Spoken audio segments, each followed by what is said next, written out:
3. Paz do Senhor, amada igreja. Amém. Glória a Deus. Esse é o nosso Deus. Ele é maravilhoso e é poderoso para fazer infinitamente mais do que tudo que pedimos ou pensamos, segundo o seu poder que em nós opera. Amados, nesse sábado pela manhã, nós tivemos aqui alguns irmãos reunidos, né? Nós falamos no domingo que a gente precisava de pelo menos 30 pessoas e nós tivemos aqui mais de 30 pessoas, graças a Deus. Até as crianças evangelizaram. Nós fomos até a quadra 17, de casa em casa, entregando uma Bíblia em cada casa, e foram muitos testemunhos de coisas maravilhosas que Deus fez. A gente queria passar um videozinho para você ter uma ideia do que aconteceu, para você se animar e estar no próximo. A próxima quadra é a quadra 13. E nós queremos você conosco, você que não foi dessa vez. Se aquiete, irmã.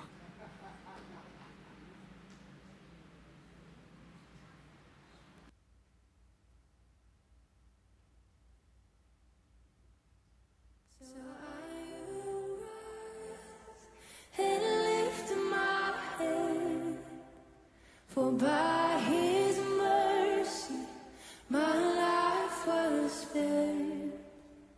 The highest name has set me free. Because of Jesus, my heart is clean. Purify my heart in your presence. Teach me to discover the joy of holiness that forms as you draw me close. In you what was lost is restored. So I arrive.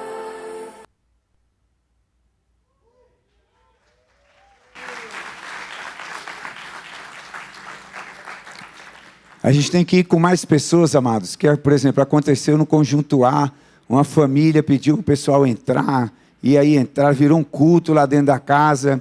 Então tem que ter gente sobrando, porque quando acontecem essas coisas, uns entram para fazer o culto lá, os outros continuam a entrega. São coisas maravilhosas que Deus faz. Aí, pastor Arley, a gente teve a ideia de incluir o Ministério Infantil no próximo, hein? Vamos comprar uns livrinhos, né? Porque a França que levou uns livrinhos infantis, e a Rafaela, a Ana Luísa estavam entregando. Então, para o próximo, a gente quer mobilizar o Ministério Infantil, as crianças estarem juntos, né?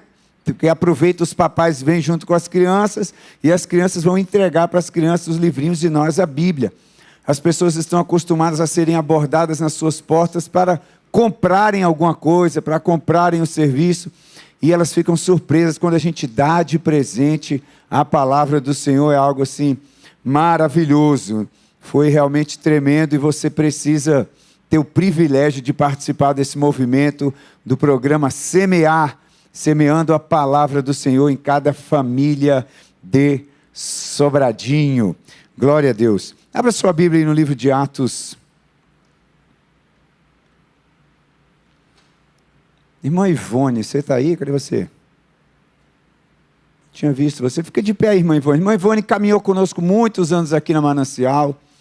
Depois passeou lá por Planaltina, voltou, já está um tempão congregando com a gente aqui, conversou comigo, e nós queremos receber formalmente a nossa irmã Ivone de volta na comunhão da igreja. Se a igreja deseja receber a irmã Ivone, levanta a sua mão, dê glória a Deus. Glória a Deus. Muito bem, irmã Ivone. Há trabalho pronto para ti, cristão, que demanda toda a sua devoção. Já está colado aí com a diaconia, né, para trabalhar. Deus abençoe sua vida. Atos capítulo 2, vamos ler do verso 42 ao 47.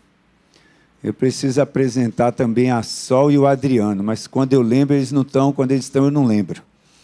Mas vai dar certo um dia.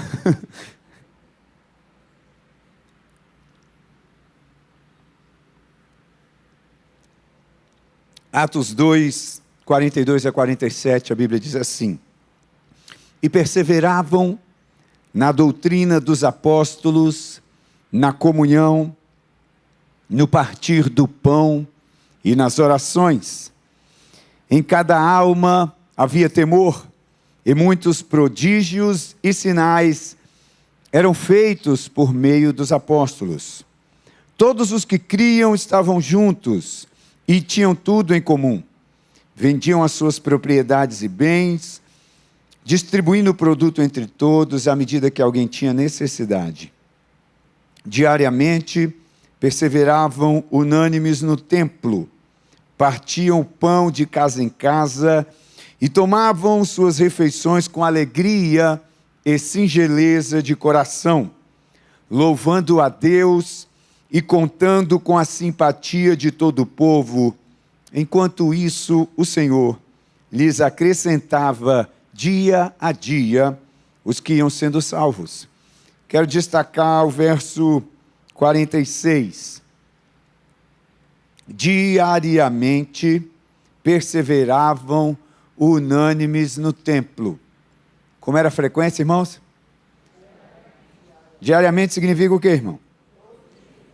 Partiam o pão de casa em casa e tomavam as suas refeições com alegria e singeleza de coração. Vamos lá para o capítulo 5, verso 42. (5:42)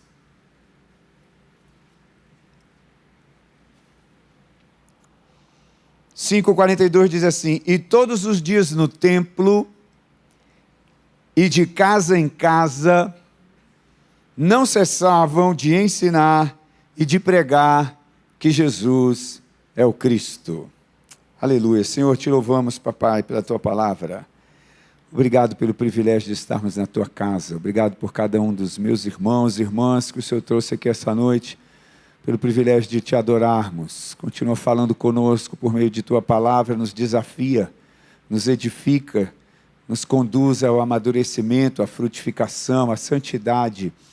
Nós te pedimos em nome de Jesus. Amém.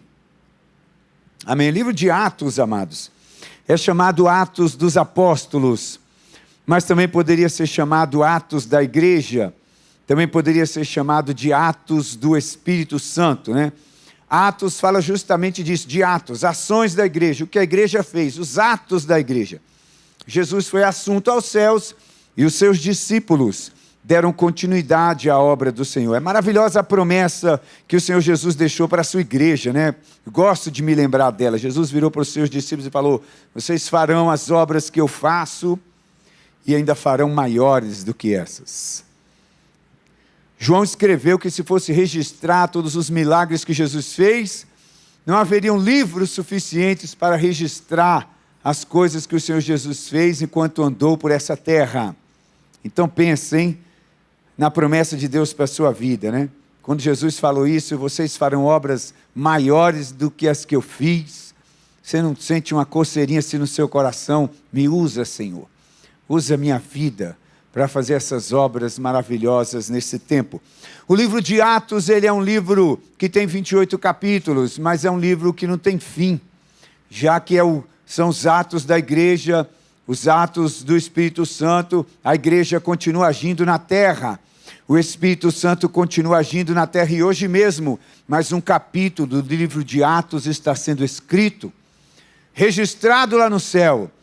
E eu espero que você seja um desses protagonistas, desses homens e mulheres que Deus esteja usando para escrever sua história na terra. Eu espero que haja no seu coração uma chama que queima para ser usado por Deus, como Pedro foi usado, como Paulo foi usado, como foi usado Tiago, Filipe, Estevão, nessa terra. Que Deus use a sua vida, como Ele usou Dorcas, como Ele usou Débora, como Ele usou as mulheres, também use a sua vida para fazer diferença nessa terra.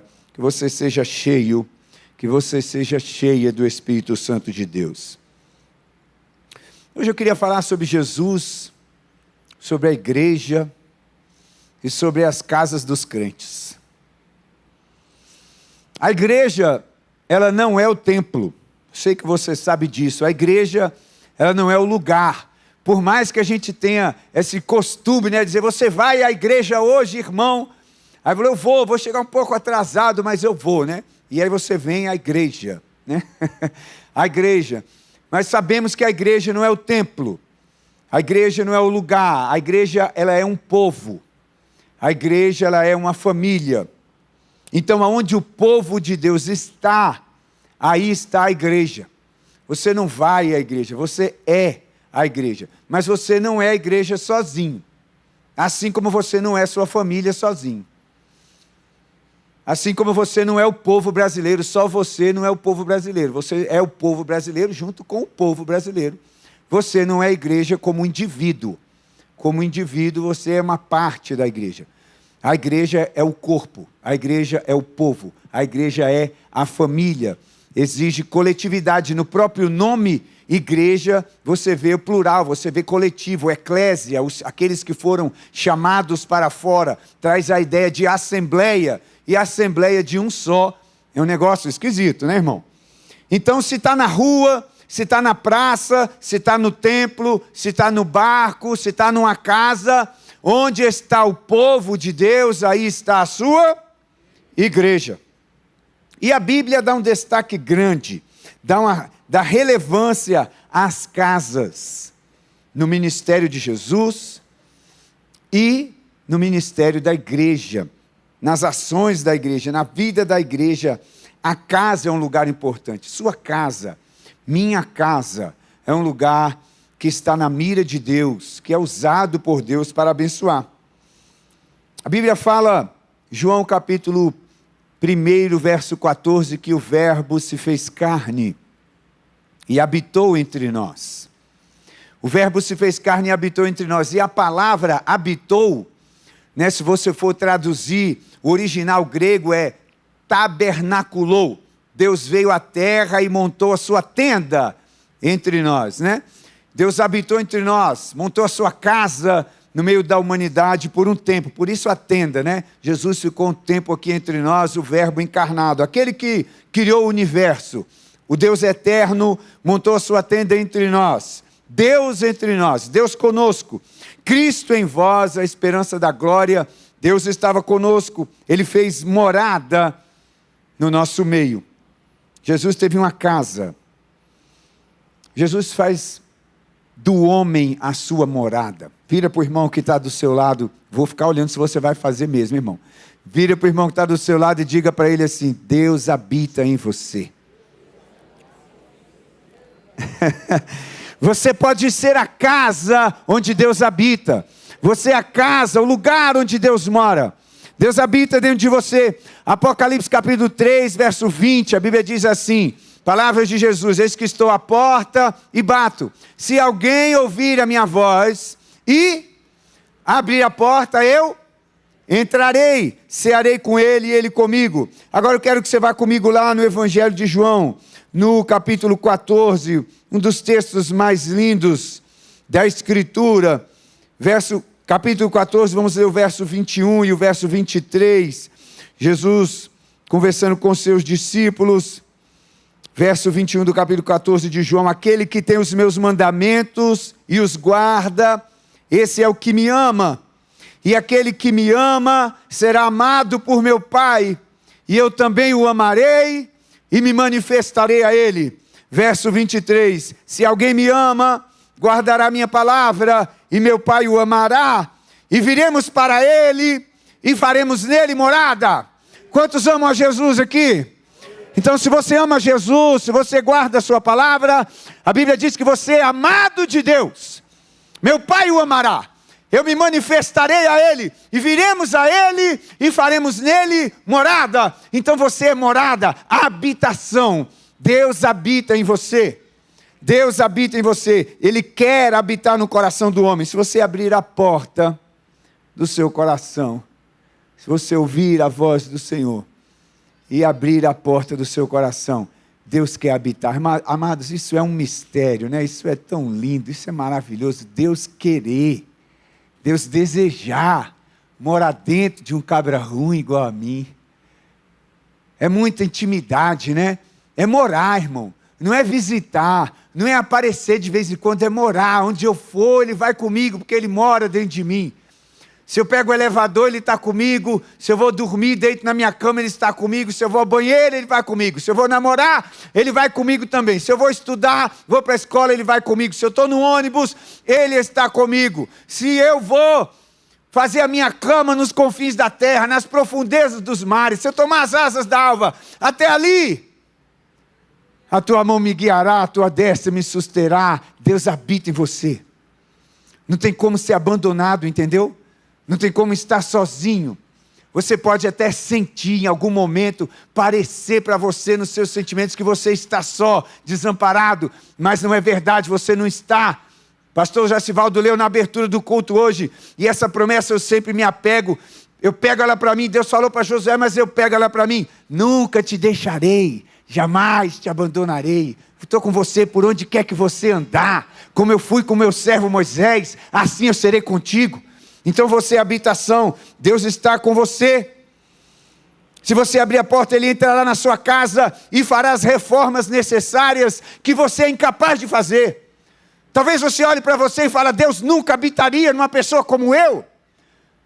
Isso é mentira, pastor. Eu tenho esse problema, eu tenho aquele outro, eu tenho aquela mania, eu tenho aquele vício. Eu sou terrível, você não conhece a minha história. Se o Senhor me conhecesse de verdade, o Senhor não estaria falando isso. Deus jamais habitaria em uma pessoa como eu.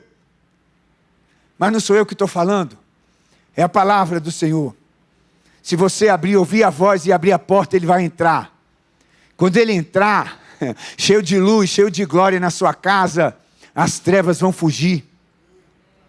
A simples presença dEle na sua casa muda tudo.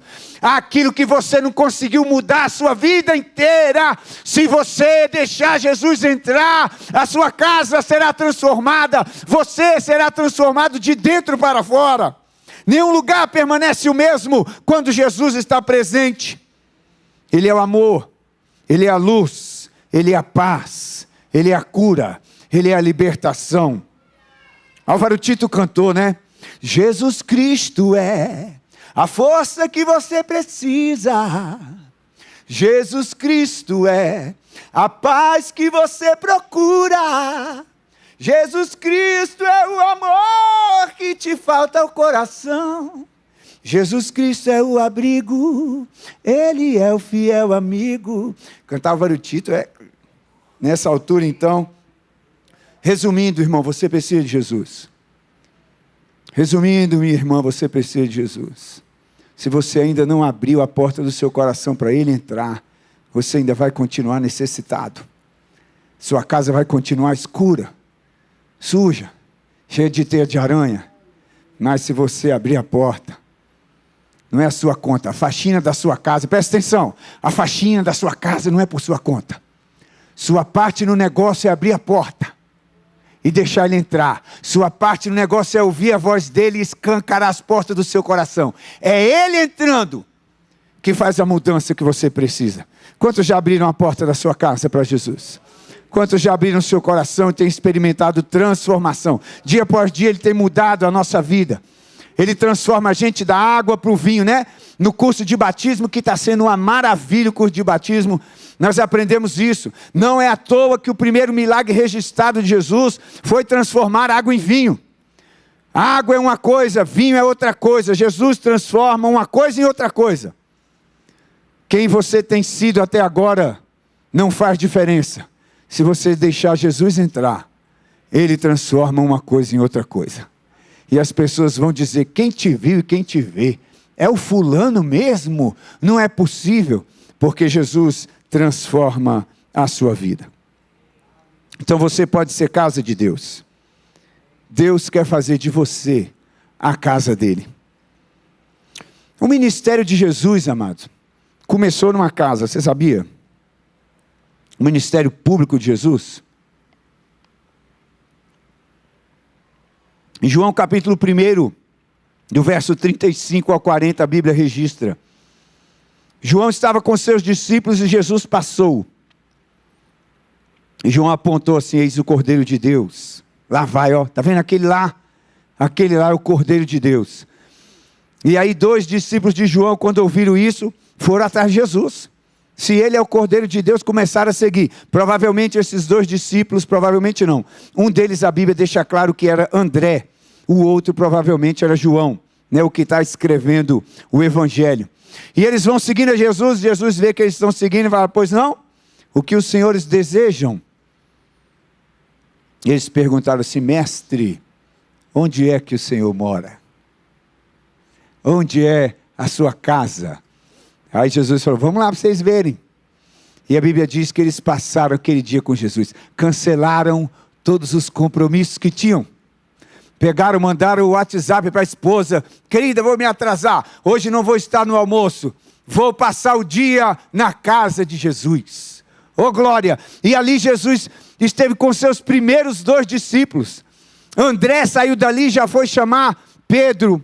João saiu dali, não sei se ele foi chamar mais alguém, mas Jesus começa com seus 2 primeiros discípulos, aonde? Na casa dele, irmão. Na casa dele. Onde Jesus morava? Sua casa é um lugar de encontros com Jesus? O ministério de Jesus também terminou numa casa. As últimas instruções de Jesus para os seus discípulos, a última ceia, né, foi numa casa. João capítulo 13, quando Jesus se enrola numa toalha, lava os pés dos seus discípulos, aquelas últimas instruções, a despedida de Jesus com seus discípulos aconteceu em uma casa. E Jesus, se você olhar ao longo dos evangelhos, o ministério de Jesus é marcado por muitas coisas que aconteceram nas casas. Jesus estava na sinagoga, Jesus visitava o templo, mas Jesus também estava nas casas. Vou passear com você pelo evangelho de Marcos. Teria muitas outras referências, mas nós vamos ver somente algumas. Marcos 1:29. 26, né? É 1, velho, você está no 2, por isso que está errado. Marcos 1:29, e saindo da sinagoga, foram com Tiago e João para a casa de Simão e André. A sogra de Simão estava doente, com febre, e logo deram essa notícia a Jesus.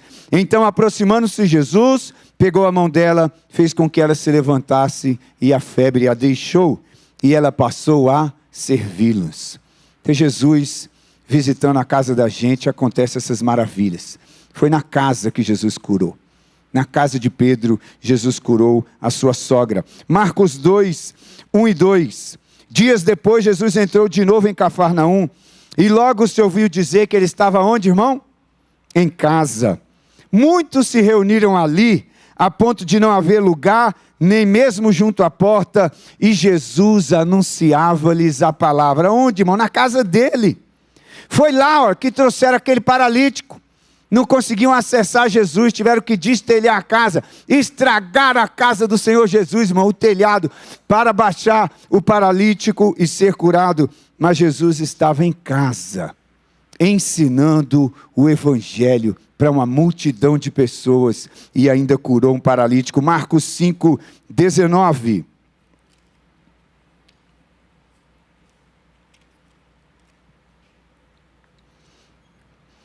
Pastor Ageu falou sobre isso no domingo passado. Jesus, porém, não permitiu.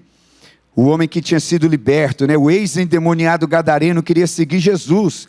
O homem que estava com legiões de demônio possuído foi liberto por Cristo e queria segui-lo. Jesus não permitiu, ao contrário, ordenou-lhe: vá para a sua casa, para os seus parentes, e conte-lhes tudo o que o Senhor fez por você e como teve compaixão de você. Então teve algumas pessoas que Jesus enviou para casa. Será que tem gente aqui essa noite que Jesus precisa enviar para a sua casa? Às vezes tem gente querendo transformar o mundo, né, irmão? Mas a casa está bagunçada. Aí Jesus fala: não, primeiro vá para a sua casa. Cuide da sua mulher. Cuide do seu marido. Cuide de seus filhos. Faça o culto doméstico. Pregue a palavra na sua casa. Faça da sua casa o lugar da habitação do Senhor Jesus. Depois você sai para transformar o mundo. Primeiro Jerusalém, depois Judeia, Samaria e até os confins da terra. Então Jesus enviou aquele homem para a sua casa. Vá para a sua casa, fala para os seus parentes das maravilhas que o Senhor tem feito na sua vida. Marcos 7, 24. Levantando-se Jesus, saiu dali e foi para as terras de Tiro e Sidom. Tendo entrado numa casa, não queria que ninguém soubesse onde ele estava. No entanto, não pôde ocultar-se, porque uma mulher cuja filhinha estava possuída de espírito imundo, logo ouviu falar a respeito de Jesus. Ela veio e se ajoelhou aos pés dele. Então Jesus chegou lá, procurou uma casa para descansar. Jesus procurou uma casa para descansar, um lugar de abrigo, um lugar de retiro. Jesus procurou uma casa. Marcos 9:33. Chegando então a Cafarnaum, estando em casa, Jesus perguntou aos seus discípulos sobre o que vocês estavam discutindo no caminho. Então no caminho Jesus escutou um burburinho, sentiu um clima, talvez tenso. Quando chegou em casa, sentou com seus discípulos e falou: e aí galera, sobre o que mesmo que vocês vinham conversando no caminho? Vamos trocar uma ideia sobre aquele assunto? Às vezes é muito importante, amados, a gente escuta algumas coisas no caminho, né? Às vezes você escuta seu filho ou sua filha, está dentro do carro, cantou uma musiquinha diferente, meio estranha, né? Às vezes seu filho ou sua filha veio com uma conversa esquisita. Onde esse menino aprendeu isso, né? Onde ele aprendeu essas palavras, a gente não conversa sobre isso na nossa casa. Ao invés de Jesus no caminho dar uma bronca nos seus discípulos, Jesus esperou chegar em casa e no conforto do lar deu uma orientação aos seus discípulos. Às vezes nós pais precisamos aprender isso. Às vezes somos muito temerosos, muito apressados, muito desesperados. Espera chegar em casa. Faça da sua casa um lugar onde a palavra do Senhor é explanada, onde as pessoas são corrigidas com amor, onde são orientadas pela palavra do Senhor. Jesus fazia isso na casa dele. E por fim, não porque tenha acabado as referências, mas porque o tempo é curto, Marcos 14:3. Quando Jesus estava em Betânia, fazendo uma refeição na casa de Simão. Olha que maravilha! E qual Simão que era esse, irmão? O leproso. Na casa de Simão o leproso veio uma mulher trazendo um frasco feito de alabastro, com um perfume muito valioso de nardo puro, e quebrando o frasco, derramou o perfume sobre a cabeça de Jesus. Dentro de casa, também Jesus viveu momentos de intimidade, né? Que coisa maravilhosa, que ato lindo dessa mulher em Betânia, ungindo Jesus. Uma refeição na casa de Simão. Irmão, me chama para uma refeição na sua casa. Chama o seu irmão, convida o seu irmão para uma refeição na sua casa. Não precisa ser uma refeição assim chiquérrima, né? Fricassê de frango, né? Não, irmão, pode ser pão de queijo com café, né? Pode ser biscoito cream cracker com chamate. Né, irmão? A gente beliscando ali aquele negócio em torno da mesa, enquanto conversamos sobre as coisas, eu gosto dessa expressão, concernentes ao reino de Deus. Né? Às vezes a gente chama as pessoas e sentamos em volta da mesa e conversamos sobre um monte de coisas, sobre um monte de situação, menos as coisas concernentes ao reino de Deus. Irmão, o tema da nossa reunião em torno da mesa tem que ser as coisas de Deus. Não é que a gente só vai falar de Bíblia, né, irmão? Mas a gente precisa ser... Se teve uma coisa que me impactou, irmão, quando eu fui para Uberaba, foi isso. O povo crente, aquele povo que Deus colocou na minha vida lá. A primeira vez que eu fui à igreja que eu congreguei lá, o culto terminou. E aí eu careca, né, com a cabeça raspada, por causa de ser calouro na faculdade. E aí eles me chamaram, me abraçaram, saíram comigo, e a gente foi comer um cachorro quente. Lá eles chamam de pit dog. Vamos para o pit dog. Então aquela barraquinha de cachorro quente na beira do asfalto ali, com aquelas mesas de bar, cada um pediu um cachorro quente, aquele pão com salsicha mesmo, uma Coca-Cola, sentamos à mesa. E quando sentamos ali na beira da pista, de repente eles viraram para mim assim e falaram: compartilha aí, irmão. Compartilha aí, Serginho. Aí eu fiquei com aquela cara assim de interrogação, né? Compartilha o quê? né? Compartilhe o quê? O que vocês querem dizer com essa expressão? Para eles era comum. Para mim não era. Eu fiquei, uai, compartilhe o quê, irmão? Fala do que Deus tem feito na sua vida. O que o Senhor tem falado para você? O que o Senhor tem manifestado a você através da Escritura? Compartilha com a gente, irmão, o que Deus tem feito na sua vida. Olha que assunto maravilhoso, irmão. Que coisa, que tanto de jovem. Eu tinha 18 anos, amados. Era uma turma de jovens. E sabe sobre o que eles queriam conversar? Sobre o que Deus estava fazendo na minha vida. Irmão, você tem que conversar disso na sua casa. Você tem que conversar sobre isso com seus amigos. Qual é o assunto, irmão? Qual é o assunto da sua turminha? Qual é o assunto das mesas onde você tem se assentado? Olha que coisa linda que aconteceu lá, pura adoração. Jesus assentado à mesa naquela refeição maravilhosa que Simão devia ter preparado por gratidão. E aí vinha aquela mulher com um vaso de alabastro, com um perfume caro. E adora ao Senhor Jesus com o que ela tinha de mais precioso. É isso que tem que acontecer na mesa da nossa casa, irmão. É isso que tem que acontecer quando os crentes se reúnem à mesa. Então você me convida.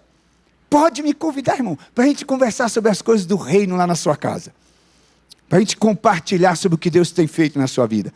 Jesus gostava de ir na casa dos crentes. Jesus gostava de receber as pessoas na casa dele. Para conversar sobre as coisas do reino de Deus. Diga glória a Deus. Eu sou discípulo de Jesus. Então eu vou fazer o que Jesus fazia. Ah, você ficou ruim?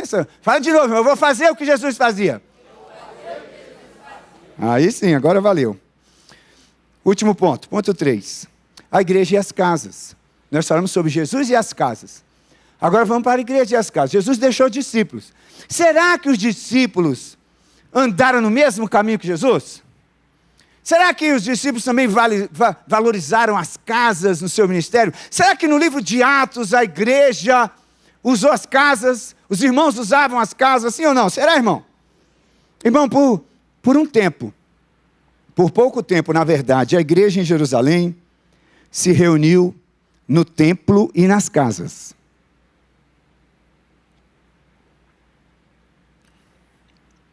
Mas deixa eu te falar. Quando a igreja se reunia no templo, não é desse jeito aqui, ó. Igual nós estamos hoje aqui. Ninguém podia acessar o interior do templo, não, irmão. Só quem era sacerdote. Ninguém podia entrar no templo. Não era bagunçado, não. Só o sacerdote podia entrar no templo. O povo se reunia no pátio do templo. É do lado de fora. Se reunia no pátio e nas casas. Não era dentro do templo. O interior do templo era restrito.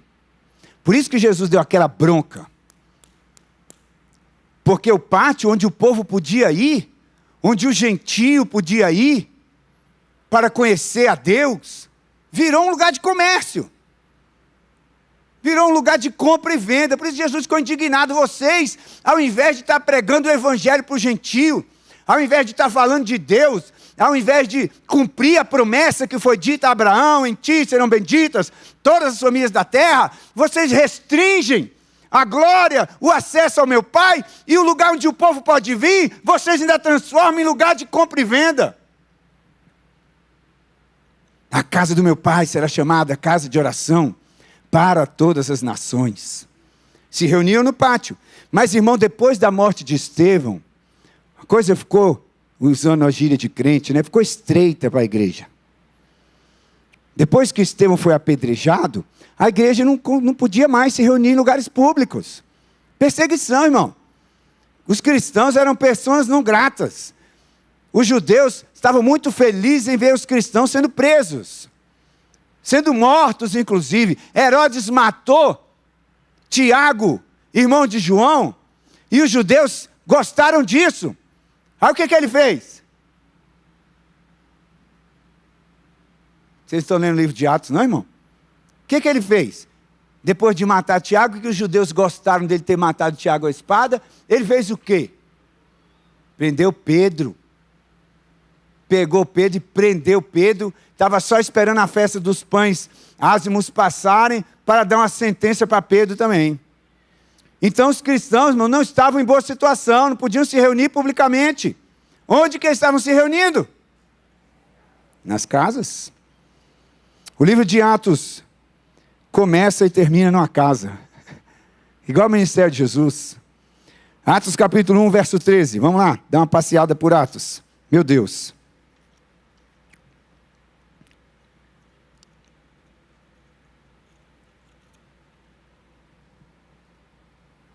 Quando entraram na cidade, subiram para o cenáculo, onde se reuniram Pedro, João, Tiago, André, Filipe, Tomé, Bartolomeu, Mateus, Tiago, filho de Alfeu, Simão, Zelote, Judas, filho de Tiago. Todos esses perseveravam unânimes em oração com as mulheres, com Maria, mãe de Jesus, e os irmãos dele. Então, naquele mesmo cenáculo, numa casa, alguém tinha um espaço grande em sua casa, a igreja estava reunida lá. A igreja estava reunida numa casa, quando escolheram o Matias, e o lugar onde eles estavam esperando a promessa, que era a vinda do Espírito Santo. Atos capítulo 2, verso 1, ao cumprir-se o dia de Pentecostes, estavam todos reunidos no mesmo lugar, naquele lugar lá, naquele cenáculo, naquela casa, quando o Espírito Santo veio sobre a igreja do Senhor, sobre os discípulos de Jesus. Foi numa casa, irmão, numa casa. E o livro de Atos vai terminar numa casa. Atos capítulo 28, lá no finalzinho, Paulo foi permitido a Paulo uma prisão domiciliar, mas ele usava a sua casa para pregar o evangelho, para ensinar as pessoas. O ministério de Paulo, que viajou, que andou o mundo inteiro, várias viagens missionárias, barcos, naufrágios. No final, ele estava dentro de uma casa, pregando o evangelho, ensinando acerca de Jesus em uma casa. Vamos lá, Atos 18, 26.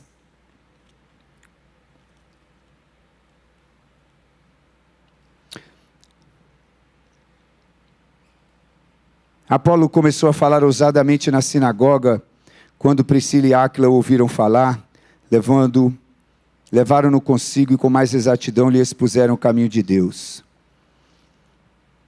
Então Priscila e Áquila pegam Apolo e levam ele para casa, para dar umas instruções para ele.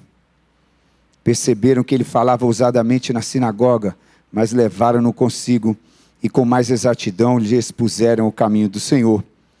Atos 20, 20.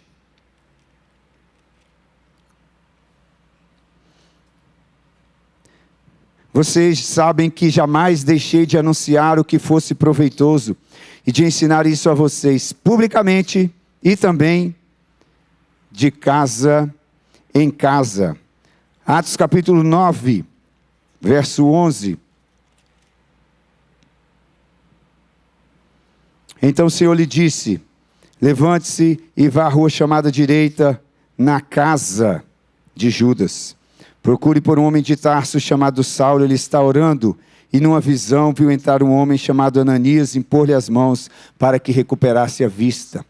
Então Saulo estava numa casa, orando, jejuando, quando Deus envia Ananias até essa casa para tratar com Saulo. E você vai ver durante esse capítulo 9 aí outras coisas que acontecem nessa casa. Atos 12, 12.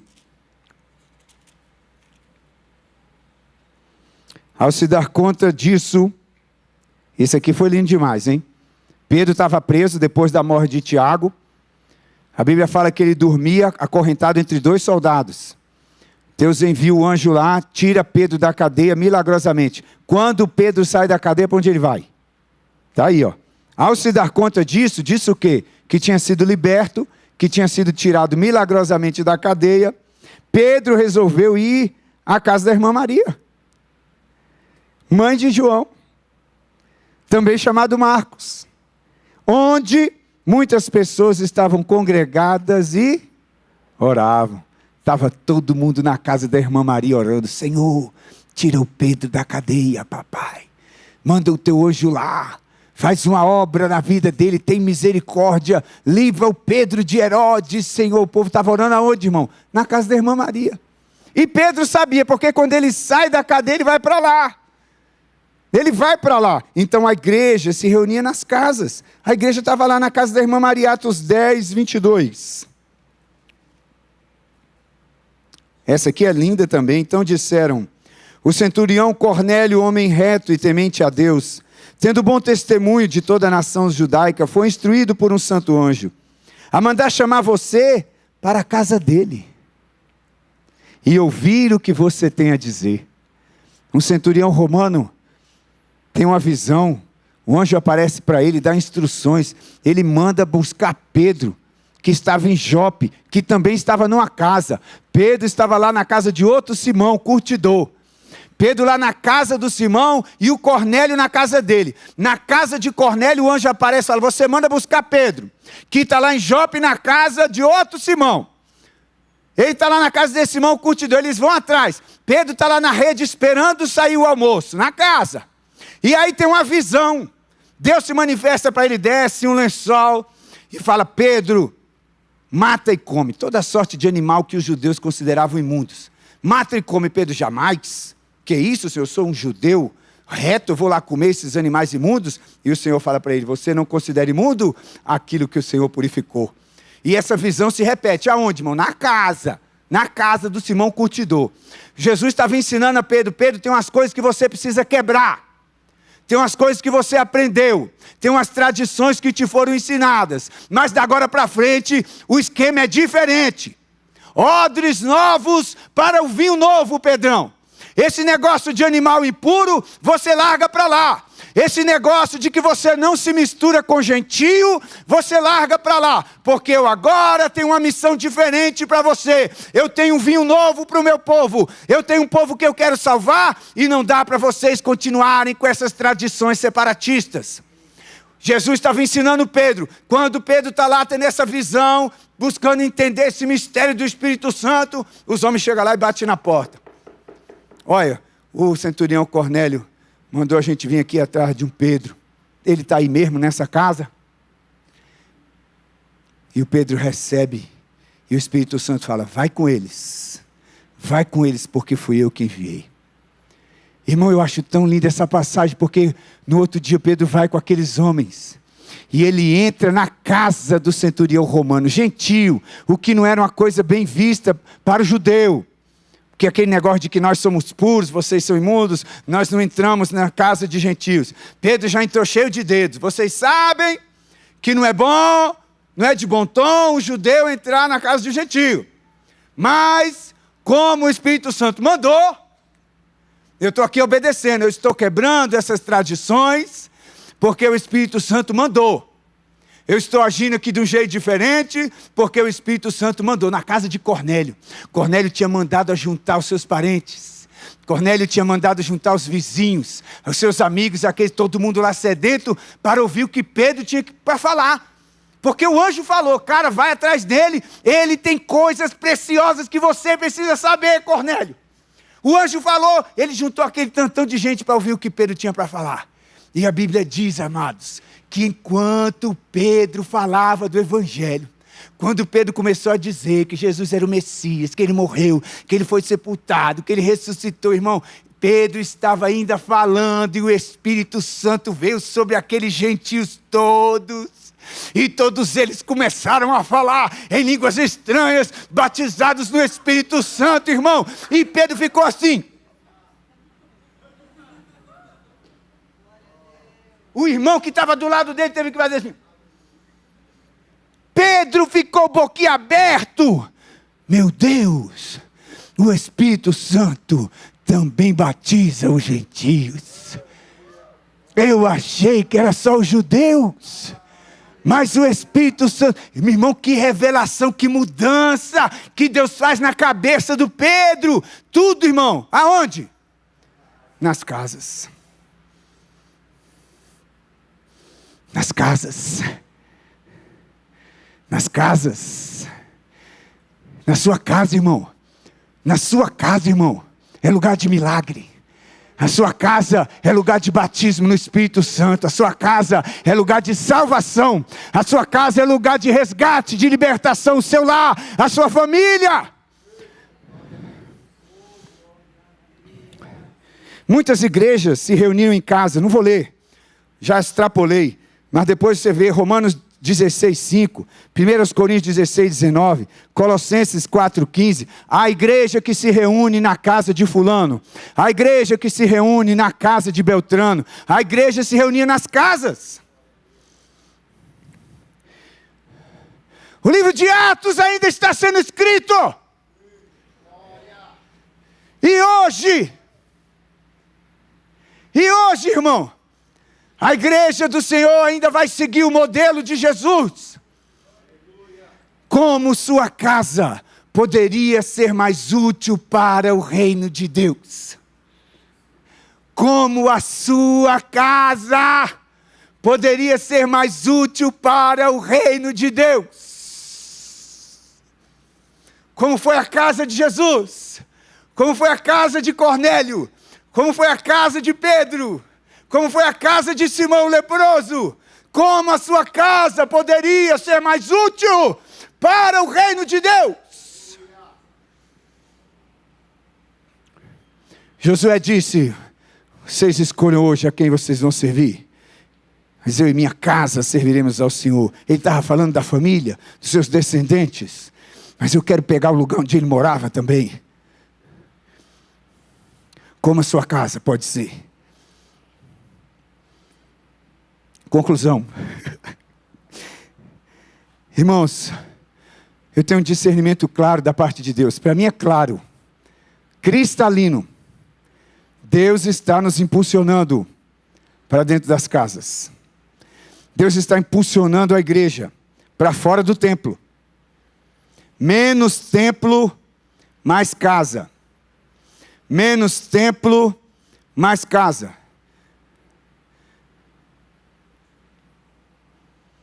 Cada crente um ministro, cada casa uma igreja. Cada crente um ministro, cada casa uma igreja.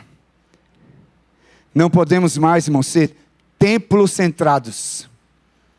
Não podemos, a igreja não pode ser templo dependente.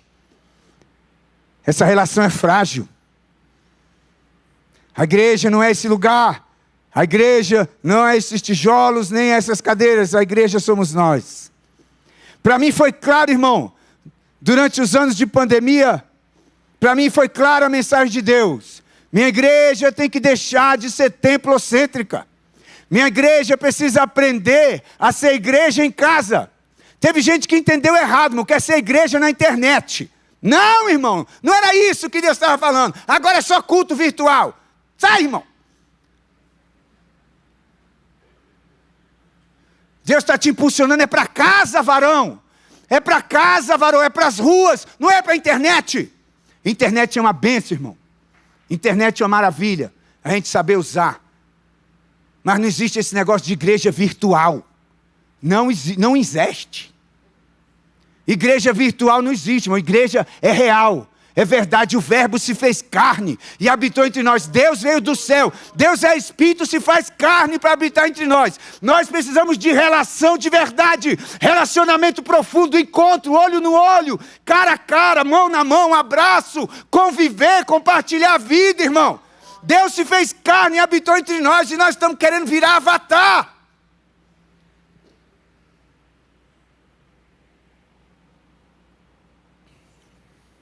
Estamos nas ruas, estamos nas casas, estamos nas ruas, estamos nas casas. A manancial está nas ruas, a manancial está nas casas. E isso, irmão, daqui para frente só vai crescer. Vinho novo precisa de odres novos. Vinho novo precisa de odres novos. Eu vi o pastor Theo Hayashi numa pregação hoje que me abalou. Eu vi só um trechinho.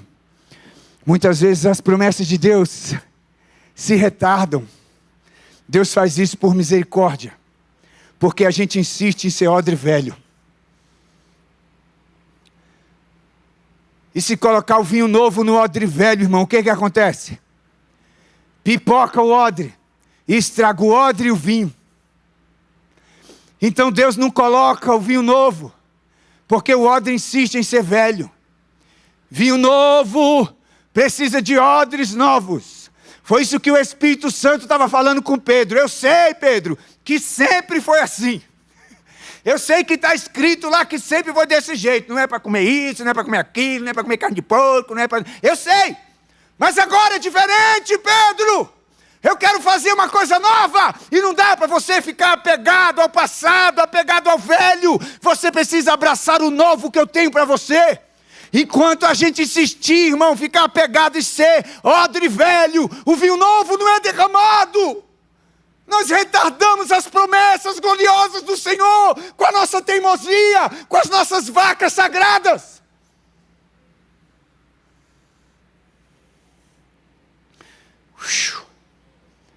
Em nome de Jesus, meu querido, em nome de Jesus, ouça a voz do Espírito Santo.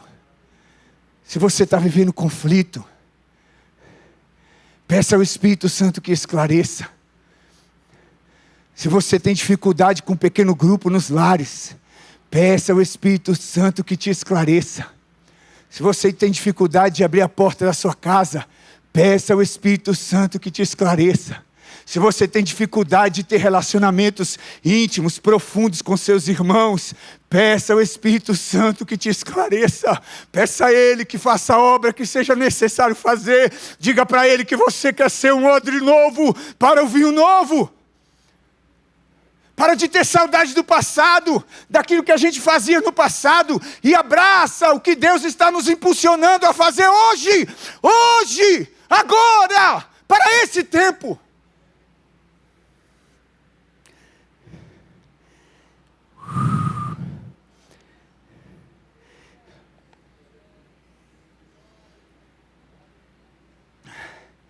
Pastor Lei falou do Hammer, irmão. É disso que nós vamos falar aqui sempre. Relacionamento. Como é que nós vamos ter relacionamentos profundos e saudáveis?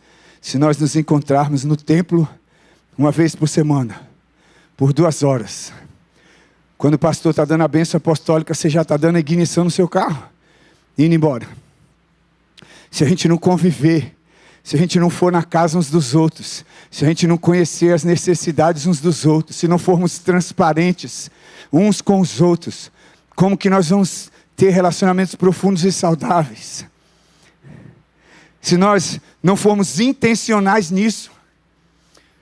Jesus orou pela unidade da igreja em João 17. Era o apagar das luzes, era a última hora. E quando ele orava para a igreja, a preocupação de Jesus era sobre a unidade do corpo, para que fôssemos um, como ele é com o Pai, nós fôssemos um com ele, para que o mundo cresça e que ele enviasse. Como que nós vamos ter unidade, amados, de pensamento, de coração, se nós não nos relacionarmos profundamente? Você já viu que a Manancial é o culto de sexta e o culto de domingo? Irmão, tem igreja que é a tarde da bênção, a quinta da vitória, a sexta do amanhã. Todo dia tem alguma coisa no templo. Irmão, por que a Manancial não tem muita coisa no templo, irmão? Não é porque nós somos preguiçosos, não, amado. Presta atenção. É para você ir para casa. É para você participar de um pequeno grupo na semana. É para você que é líder dessa igreja participar de um grupo de discipulado. É para que você tenha tempo dentro da sua casa, para fazer um culto doméstico com a sua família. Menos templo, mais casa. Cada crente um ministro. Cada casa uma igreja. Você precisa estar disposto a amadurecer. Pastor, eu não sei fazer isso. Eu não sei usar minha casa, eu não sei ser um ministro, eu não sei pregar. Então você precisa estar disposto a aprender. Não saber não tem problema, irmão. Está tudo certo. Quem sabe hoje, um dia não sabia. E quem sabe hoje precisa saber mais. Mas o que você não sabe, não pode ser desculpa para que você não queira crescer, amadurecer, para que você seja um ministro dentro do seu lar. Você não pode se conformar. Pastor, eu não sei, eu não tenho as ferramentas. Irmão, se movimenta. Procura quem sabe. Essa hora é boa de você usar a internet. Vai para o YouTube, está cheio de curso, está cheio de pastor ensinando lá. Se não tem lá, procura a gente aqui, irmão. Nós vamos ajudar você do jeito que der. Se a gente não souber, nós vamos procurar saber também. Mas cada crente precisa estar disposto, irmão. Sabe qual é meu desejo? É que na casa de cada um de nós funcionasse de vez em quando, tivesse um culto no lar, ou um pequeno grupo funcionando, e a sua casa bombasse. Daqui a pouco a sua casa não cabe mais de gente. E aí, irmão, em cada casa dessa virasse uma igreja. E você virasse o pastor da igreja da sua casa. Você acha que eu sou pastor, que eu sou melhor que você? Sou, irmão. Irmão, sabe qual é a desculpa mais furada que o crente dá desde 1900 e Abraão? É assim, esse não é meu ministério. Essa é a desculpa mais furada que crente que não quer trabalhar, que crente que quer fugir do chamado do Senhor dá. Esse não é meu ministério. Será que o ministério de Noé era construir arca? Será que o ministério de Moisés era guiar gente pelo deserto? Será que o ministério de Gideão era levar gente para a guerra? Irmão, o que Deus lhe chamar para fazer, você tem que estar disposto a fazer. Se não sabe, vai aprender. Tu acha que eu sei ser pastor, irmão? Estou aprendendo. Estou me virando, estou errando, estou levantando, estou aprendendo, estou pedindo desculpa, estou pedindo perdão, estou estudando, estou fazendo para aprender a ser. É assim a obra de Deus, Ele nos chama, a gente vai fazendo, vai aprendendo, vai crescendo, Ele vai nos capacitando. Aí você fica aí sentado, vendo a necessidade com essa conversinha de que não é seu ministério, rapaz.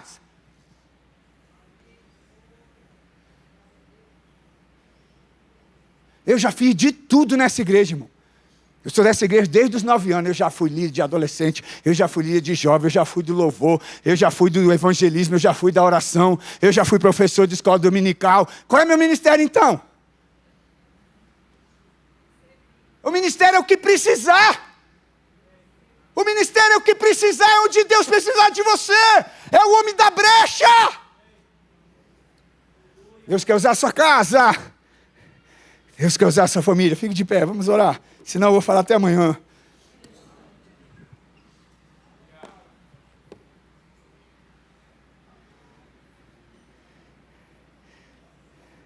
Menos templo, mais casa.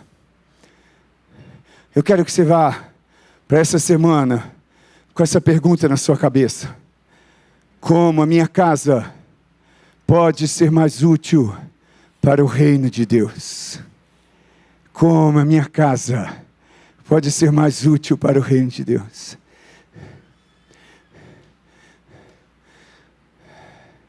Cirano e Mira estão com os pequenininhos. Vocês querem apresentar esses meninos hoje? Vocês vieram preparados para isso? Não, né?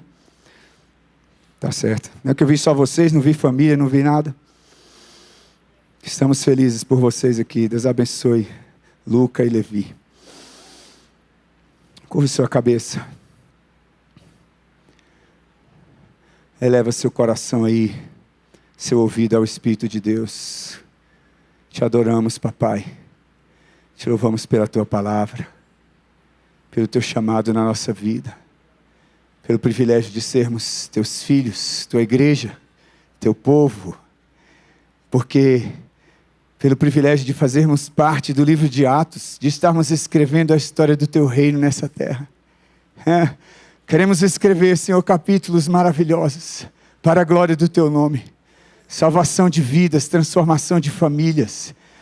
Deus, queremos, Pai, escrever no livro de Atos a vitória do Senhor em Sobradinho, a transformação do Senhor nessa cidade, o avivamento do Senhor nessa cidade. Vidas sendo salvas, sendo libertas, transformadas por causa da tua igreja, ativa, viva, cheia do teu Espírito Santo nessa cidade. Eis aqui nossas vidas, Senhor. Eis aqui nosso coração, nosso tempo, nossas dúvidas e temores, colocamos diante do Senhor. Nossas feridas, Senhor, vem sobre nós para nos curar. Liberta-nos para te adorar, para te servir em espírito e em verdade. Desperta-nos, ó Deus, abre os nossos olhos para buscarmos em primeiro lugar o teu reino, para que todas as outras coisas nos sejam acrescentadas. Cada família aqui presente, Senhor, venha abençoar esse homem, essa mulher, esse pai, essa mãe, esse filho, essa família. Vem levantar para a glória do teu nome, Senhor, que cada casa seja uma embaixada do teu reino nessa cidade, um lugar onde a tua glória se manifesta. Pai, eis-nos aqui, louvamos agradecidos em nome de Jesus. Amém e amém. Que a graça do nosso Senhor Jesus Cristo e o amor de Deus nosso Pai, que a comunhão e a consolação do Espírito Santo seja com toda a igreja do Senhor espalhada pela face da terra. E os filhos de Deus aqui presentes, que vão pensar na maneira de sua casa ser mais útil para o reino de Deus, digam comigo, amém. Uma semana de vitória, irmão, abençoada sobre a sua vida. Aleluia.